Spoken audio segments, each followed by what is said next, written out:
டூஜி வழக்கில் அனைவரும் விடுதலையாகிவிட்டனர் என திமுக தரப்பு கூறுகிறது. டெல்லியில் ஸ்பெஷல் கோர்ட் அவங்க வந்து அக்யூட்டல் கொடுத்துருக்கலாம். இப்போ வந்து ஹைகோர்ட்டில் அப்பீல் போயிட்டு இருக்கு, டெய்லி ஹியரிங் போயிட்டு இருக்கு. வேகமாக தீர்ப்பு வரக்கூடிய நிலைமையில் இருக்கின்றோம். மக்களுக்கு எல்லாருமே தெரியும், கலைஞர் டிவிக்கு குறிப்பாக டிபி ரியாலிட்டி அப்படிங்கிற கம்பெனியிலிருந்து 200 கோடி ரூபாய் அக்கௌண்ட்டுக்கு வந்து டைரக்டா டிரான்ஸ்ஃபர் பண்றாங்க. அதுக்கப்புறம் இந்த 2G பிரச்சனை எல்லாம் ஆரம்பிச்சதுக்கப்புறம் நைஸா அந்த பணத்தை திரும்ப கலைஞர் டிவி கொடுத்துட்டு, இல்லை நான் கைமாத்து வாங்கினேன், கடனா வாங்கினேன், திரும்ப கொடுத்துட்டுன்னு சொல்லி சொல்றாங்க. இந்த மாதிரி நம்ம 2G சார்ஜ் ஷீட்டை பார்த்தோம்னா ஏகப்பட்ட சாலிட் டாக்குமெண்ட்ரி எவிடன்ஸ் வந்து கிளியரா நம்ம ராஜா அவர்களையும் கனிமொழி அவர்களையும் கிளியரா வந்து 2G ஸ்கேமுக்கு வந்து லிங்க் பண்ணதால் எந்த ஒரு ஐயப்பாடும் கிடையாது.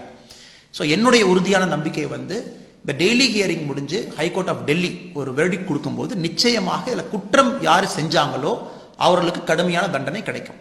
இது உண்மையை பார்த்தீங்க அப்படின்னா நேரம் நெருங்கி கொண்டிருக்கின்றது. தப்பு செய்தவர்கள் நம்ம ஜனநாயகத்தில் தண்ணி குடிச்சு தான் ஆகணும்.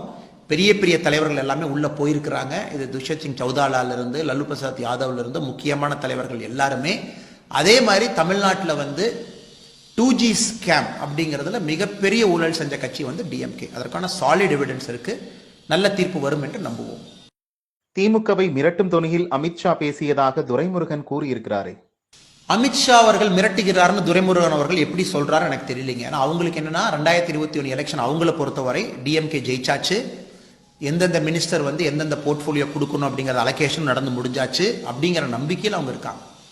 இப்போ அவர்கள் ஜெயிக்க மாட்டாங்க, அதற்கான தடைக்கெல்லாம் அமித்ஷாஜி இருக்கிறாங்க, அதற்கான தடைக்கெல்லாம் பிஜேபி இருக்கு, தடைக்கெல்லாம் வேல் யாத்திரை இருக்கு. அப்படிங்கும்போது அவங்களுடைய கோபத்தை இந்த மாதிரி காட்டுறாங்க. இதில் ரொம்ப வேடிக்கை என்ன அப்படின்னாங்க, ஸோ நானும் பார்க்குறேன் டிஎம்கே என்கின்ற கட்சி வந்து பிஜேபியை வந்து பெருசாக நேரடியாக தாக்கல அப்படின்னா கூட அவங்களுடைய பி டீம், இப்போ தமிழ்நாடு பார்த்தீங்கன்னா பி டீம் தான் அதிகம், ஏ டீமோட பி டீம்.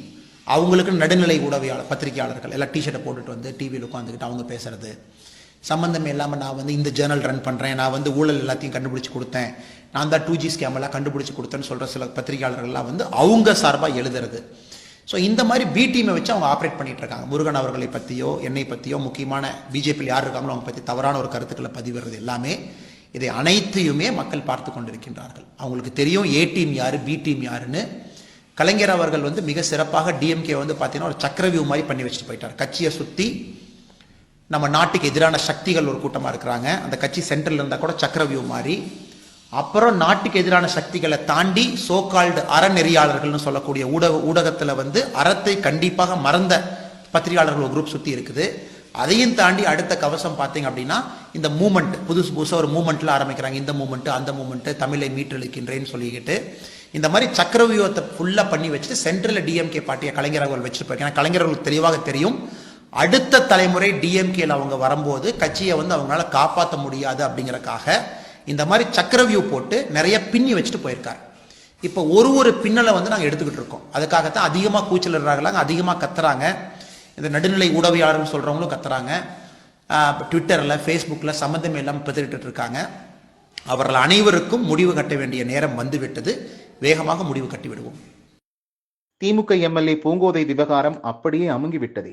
டிஎம்கே வந்து பெண்களை பாதுகாப்பத்தை பற்றி பேசுவதுதான் மிகப்பெரிய நகைச்சுவை. அதுலேயும் வந்து பார்த்தீங்கன்னா ஒரு சிட்டிங் எம்எல்ஏ, எக்ஸ் மினிஸ்டர், ஒரு டிஎம்கேக்காக உழைத்த ஒரு குடும்பம், அவர்கள் வந்து இந்த இந்த இந்த அட்டம்ப்டுக்கு முன்னாடி அவங்க என்ன ஹாஸ்பிட்டல் என்ன நடந்துகிட்டு இருக்கோ அதுக்கு முன்னாடியே பார்த்தீங்கன்னா கட்சி உட்கட்சி விஷயத்தில் ஆண்களுடைய காலில் விழுந்து கதறாங்க, மன்னிப்பு கேட்குறாங்க. இவ்வளவு நடந்திருக்கு. கனிமொழி அவர்கள் வந்து இந்தியாவில் எங்கே என்ன நடந்தாலும் ஓடி போய் கூக்குலர் நான் கொடுக்குறேன், நான் வந்து ஜேஎன்யூவில் போய் கேண்டில் லைட் ஏற்றுறேன், நான் வந்து ஹத்ராஸில் ஆச்சு தப்பான சம்பவம் தான், அரசு நடவடிக்கை எடுத்தாலும் கூட அதை தமிழ்நாட்டு நான் பாலிடிக்ஸ் பண்ணுவேன், சம்பந்தம் இல்லாமல் ஒரு இடத்துல வள்ளுவர் கோட்டத்தில் போகிறது, இந்த மாதிரி ட்ராமாலாம் பண்ணுற கனிமொழி அவர்கள் அவங்க சொந்த கட்சியில் அதே ஒரு பெண்ணுக்கு அநீதி நடந்திருக்கும் போது ஏன் பேச மாட்டாங்க? இது என்னுடைய முக்கியமான கேள்வி. இரண்டாவது கேள்வி பார்த்தீங்கன்னா டிஎம்கே என்கின்ற கட்சி வந்து பல முரண்பாடுகளை உள்ள வச்சு நடந்துகிட்டு இருக்கக்கூடிய ஒரு கட்சி. அதில் முக்கியம் என்பது பெண்ணுக்கு நாங்கள் கொடுக்கக்கூடிய மரியாதைன்னு சொல்றாங்க. எந்த பெண்களுக்கு டிஎம்கேல மரியாதை கொடுத்துருக்காங்கன்னு எனக்கு தெரியல. நேம்சேக் அவங்க கொடுத்துருக்கலாம். எந்த பெண்ணையுமே மரியாதை வச்சுக்கிட்ட கட்சிக்கு டிஎம்கே கிடையாது. அவங்க வந்து அவங்க வந்து ஒரு எம்எல்ஏ எம்பி எலெக்ஷனுக்கு கொடுத்த சீட்ல இருந்து நம்ம அனலைஸ் பண்ணி பார்த்தா தெரியும் DMK is an anti woman party. அதில் எந்த ஒரு டவுட்டும் கிடையாது. அதனால்தான் பெரும் திரளாக பெண்கள் வந்து பிஜேபி நோக்கி வந்துட்டு இருக்காங்க. ஸ்பெஷலாக மோடி அவர்கள் மேலே ஈர்க்கப்பட்டு. இது அனைத்துக்குமே ஜனநாயகத்தில் ஒரே ஒரு பதில் வந்து நடக்கப் போகின்ற சட்டப்பேரவை தேர்தல். அது மட்டுமல்லாமல் மக்கள் ஒப்பீனியன் வந்து எவ்வளவு பாசிட்டிவா பிஜேபி மேலேயும் எவ்வளவு நெகட்டிவா டிஎம்கே மேலேயும் பில்ட் ஆகிட்டு இருக்குன்னு நீங்க பாத்தீங்கன்னா கிரவுண்ட் லெவல் நமக்கு அந்த ஷிஃப்ட் தெரியுது. அதற்கான பிதற்றல் தான் இது எல்லாமே. ஸோ பூங்கோதை ஆலடியாரன் அவர்கள் நடத்தப்பட்ட விதம் வந்து மிகவும் மிகவும் கண்டிக்கத்தக்கது. இன்னும் கூட தமிழ் மீடியா வந்து அந்த இஷ்யூவை டச் பண்ணாம அவங்ககிட்ட எந்த கேள்வியுமே கேட்காம அவர்களை வந்து ரொம்ப சாஃப்டா ட்ரீட் பண்ண நினைக்கும் போது உண்மையாலுமே தமிழ் ஊடகம் என்பது நடுநிலைமையா தான் இருக்கா, உண்மையை தான் பேசுறாங்களா? அவர்களை பொறுத்தவரை எல்லா பெண்ணும் சமந்தானா? அவர்களை பொறுத்தவரை டிஎம்கேக்கு ஒரு உண்மை, பிஜேபிக்கு ஒரு உண்மை, காங்கிரஸ்க்கு ஒரு உண்மையா? நான் உண்மையாலுமே நான் கேள்வி கேட்கிறேன். மருத்துவ மாணவர் கல்வி கட்டணத்தை செலுத்துவதாக திமுக அறிவித்தது பற்றி இந்த டிஎம்கே அப்படி பாத்தீங்கன்னா நீட் எக்ஸாமுக்கு முன்னாடி எல்லாம் வீட்டு மேலே ஏறி கூரை மேலே ஏறி கத்திக்கிட்டு இருந்தாங்க. ஐயோ நீட் வந்துருச்சு, அப்படி ஆச்சு, இப்படி ஆச்சு, அது போச்சு, இது போச்சு. ஒரு மாணவன் இறந்து போனதுக்கு கூட என்னை பொறுத்த வரைக்கும் டிஎம்கே கட்சி தான் காரணம். அவர்கள் ஏற்படுத்தின நெகட்டிவ் பெர்செப்ஷன். அந்த வீட்டுக்கு போறாங்க, வீட்டுக்கு போய் அரசியல் பண்றாங்க, சடலத்தை வச்சுக்கிட்டு பணம் கொடுக்குறாங்க.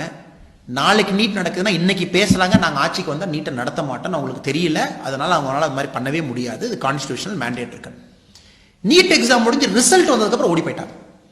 எந்த ஒரு மாணவ மாணவியும் நீட் எக்ஸாம்ல டிஎம்கே பாராட்டி நான் பார்க்கல.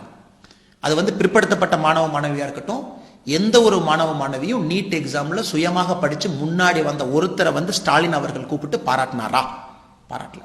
எங்கிருந்து இந்த நீலி கண்ணீர் வடிக்கிறாரு? சம்பந்தமே இல்லாம முதலை கண்ணீர் வருது. எங்கிருந்து வருதுங்க?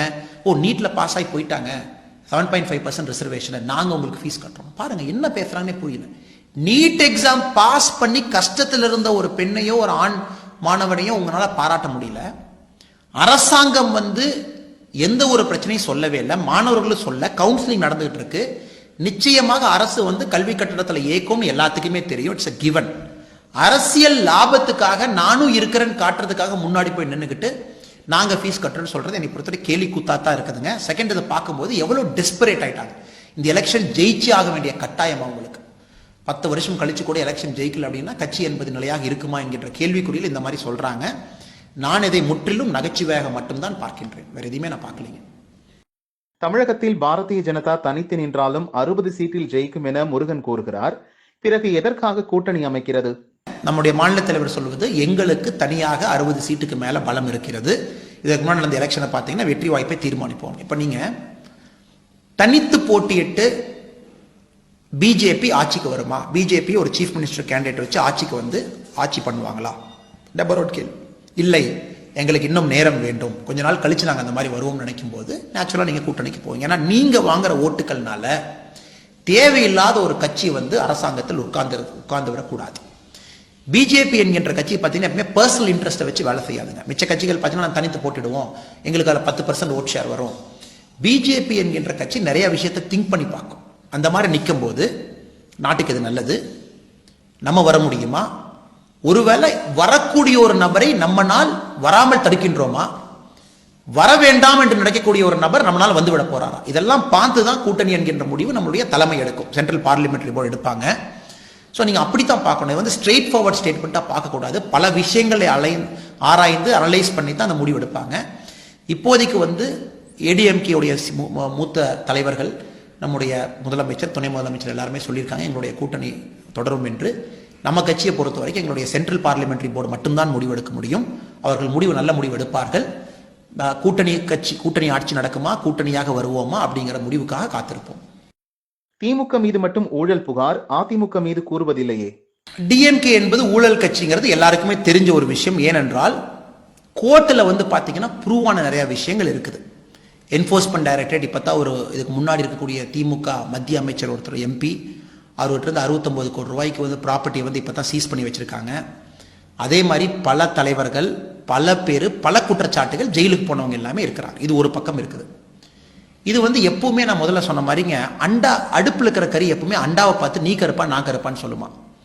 ஸோ டிஎம்கே என்பது அண்டாக்கறி, அது வந்து அடுப்பை பார்த்து சொல்லுது நீ கருப்பா நான் கருப்பான். இப்ப அதிமுக மேல அவங்க ஊழல் குற்றச்சாட்டுகள் வைத்தாலும் கூட என்னை பொறுத்தவரை எங்களுக்கும் அதிமுகவுக்கும் கட்சியாக சம்பந்தம் கிடையாது, கொள்கை அடிப்படையில் ஒன்னா இருக்கும். அந்த ஊழல் குற்றச்சாட்டுகள் உண்மையாலுமே உண்மை இருந்தால் அது வந்து போலீஸ் கேஸ் போட்டு நீதிமன்றத்தில் வரும்போது நிச்சயமாக நாங்கள் எதிர்ப்போம். ஸோ இல்லாதப்ப சம்பந்தமே இல்லாம அதிமுகவுக்கு வந்து அவங்க கட்டுக்கட்டுறதை வந்து ஏற்றுக்க முடியாத ஒரு விஷயம். அவங்களுடைய கிரிட்டிசிசம்லேருந்து தப்பிக்கிறதுக்காகத்தான் இந்த மாதிரி சொல்கிறாங்க. உங்களுடைய இரண்டாவது கேள்வி, 10 வருடமாக ஆட்சியில் இல்லை, ஏன் கிரிட்டிசைஸ் பண்ணுறீங்க? 10 வருடத்திற்கு முன்னால் 10 வருடமாக ஆட்சியில் இருந்தாங்க. 2004லேருந்து 2014 வரைக்கும் ஆட்சியில் இருந்தாங்க சென்ட்ரலில். 2006லேருந்து 2011 வரைக்கும் ஸ்டேட்டில் இருந்தாங்க. இந்த காலகட்டத்தில் அவங்க பண்ணின விஷயங்கள் வந்து மக்களுக்கு இன்னுமே வந்து அலர்ஜி இருக்குதுங்க. யாரும் இன்னும் மறக்கவில்லை. அதைத்தான் நம்ம பேசுகிறோமோ தவிர புதுசாக நம்ம ஆர்டிஃபிஷியலாக எதுவுமே கிரியேட் பண்ணி பேசலைங்க. அவ்வளோ விஷயங்கள் அவங்க பண்ணியிருக்காங்க, அவ்வளோ விஷயங்கள் பண்ணியிருக்காங்க, எதையுமே விட்டு வைக்கல.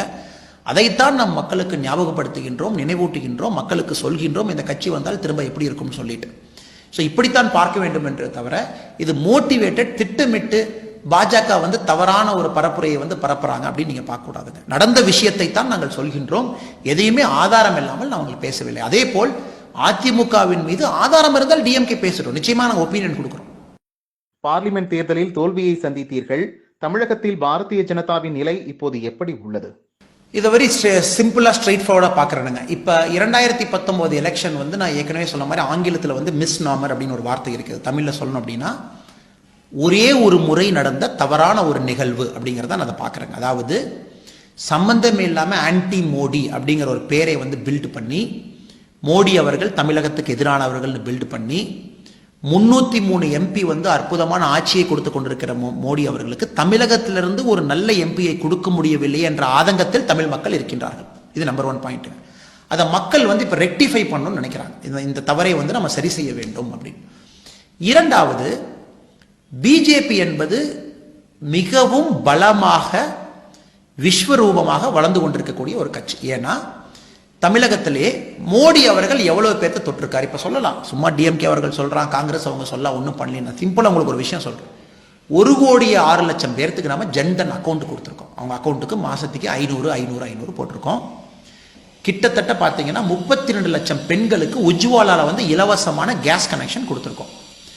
அதே மாதிரி 82 லட்சம் விவசாயிகளுக்கு மேல 6,000 ரூபாய் கொடுக்குறோம். 2,000 1,14,00,000 பேர்த்துக்கு இலவச மருத்துவ காப்பீடு 5 லட்சம் ரூபாய் கொடுக்குறோம். இதெல்லாம் நீங்க எண்ணி பார்த்தீங்கன்னா தமிழகத்தில் மோடி அவர்கள் வந்து என்னை தொடவில்லை என்று எந்த ஒரு தமிழனும் சொல்ல முடியாத ஒரு நிலைமையில் இன்று தமிழ்நாடு இருக்கின்றது. அது குறிப்பாக முத்ரா திட்டத்தில் 2017, 18, 19 3 வருடத்திலுமே அதிகமாக லோன் கிடைத்த ஒரு மாநிலம் தமிழ்நாடு தான். குறிப்பாக பெண்கள் 64% பெண்கள் முத்ரால் அதிகமாக லோன் வாங்கியிருக்காங்க. 1,64,00,000 பேர் பயன்பெற்றிருக்காங்க. ஏன்னா அந்த டேட்டா எல்லாமே ஓப்பன் டேட்டா உங்களுக்கு சொல்றேன். எதற்காக இப்படி சொல்றாங்க? எல்லா பெனிஃபிட்டும் கிடைக்கக்கூடிய ஒரு தமிழ்நாடு வந்து மோடி என்கின்ற மாமனிதனை தலைவனாக ஏற்றுக்கொண்டு விட்டது. அதனால தான் நம்ம கட்சியோட இந்த வளர்ச்சிக்கு வந்து அதுதான் காரணங்க. வேகமா வளருது. ஏன் இந்த 8 மாசம் வேகமா வளருதுன்னு காரணம் கேட்டீங்கன்னா, ஸ்கீம்ஸ் எல்லாம் ரீச் ஆகுது, மக்கள் உணர்றாங்க. ஓ, நம்ம வீடு கட்டுற வீடு கூட மோடி அவர்கள் கொடுத்தது, மருத்துவ காப்பீடு மோடி அவர்கள் கொடுத்தது. ஸோ இப்போ வந்து யாரு வந்து பிஜேபியோட அலையன்ஸ் வைக்கிறாங்களோ ஸ்ட்ரெயிட்டாவே பிஜேபி அவங்களுக்கு 10% மேல நம்மளுடைய வாக்கை வந்து நம்ம கொடுக்குறோம். அதுல எந்த ஒரு ஐயப்பாடும் கிடையாது. தமிழ்நாட்டில் 3வது முக்கிய பெருங்கட்சியாக பிஜேபி வந்துவிட்டது. அது எந்த ஒரு டவுட் யாருக்கு வேண்டாங்க. அப்படி இருக்கும்போது நம்முடன் கூட்டணி வைப்பதற்கு கட்சிகள் முன்வர தயாராக இருக்கின்றார்கள். பிஜேபி நம்ம போகும்போது மோடி அவர்களை பார்த்து பெண்கள் வருகின்றார்கள். பீகார் எலெக்ஷன்ல பார்த்தீங்கன்னா ஆண்கள் ஓட்டு போட்டது 59% என்றால் பெண்கள் ஓட்டு போட்டது 65%. அந்த 6% எக்ஸ்ட்ரா பெண்கள் ஓட்டு போட்டது மோடிக்காக. தமிழகத்தில் கூட பெண்கள் இந்த முறை மோடிக்காக போடும் ஓட்டு தான் டிசைட் பண்ண போது யாரு வந்து முதலமைச்சர் ஆக போறாங்க அப்படின்னு. ஸோ இது வந்து அரசியல் தெரிந்த அனைத்து கட்சிகளுக்கும் புரியும். அரசியல் தெரியாதவர்கள் சும்மா பிதற்றலாம், அரசியலே தெரியாதவங்க பேசலாம். களத்தில் அரசியலை டெய்லி பார்க்கறவங்களுக்கு தெரியும், ஷிஃப்ட் நடந்துருச்சு. தமிழ்நாடு களத்தில் ஷிஃப்ட் நடந்து முடிந்து விட்டது. மோடி என்கின்ற மாமனிதனை மக்கள் ஏற்றுக்கொண்டு விட்டார்கள். பிஜேபி கட்சியை பெருமளவில் அங்கீகாரம் கொடுக்குறாங்க. ஸோ நம்மளோட அலையன்ஸ் வைக்க போகிற கட்சிக்கு ஸ்ட்ரெயிட்டாகவே 10% ஓட் ஷேரை நம்ம கொடுக்க போகிறோம். இது பழைய பிஜேபி கிடையாது. இது முற்றிலும் புதிய ஒரு பிஜேபி, பரிமாணம் அடைந்த ஒரு பிஜேபி. நல்ல தலைவர்கள், சுயமால நம்ம எல் முருகன்ஜி போன்ற தன்னிச்சையாக இயங்கக்கூடிய தலைவர்கள் இருக்கக்கூடிய கட்சியை மக்கள் உணர ஆரம்பிச்சிட்டாங்க.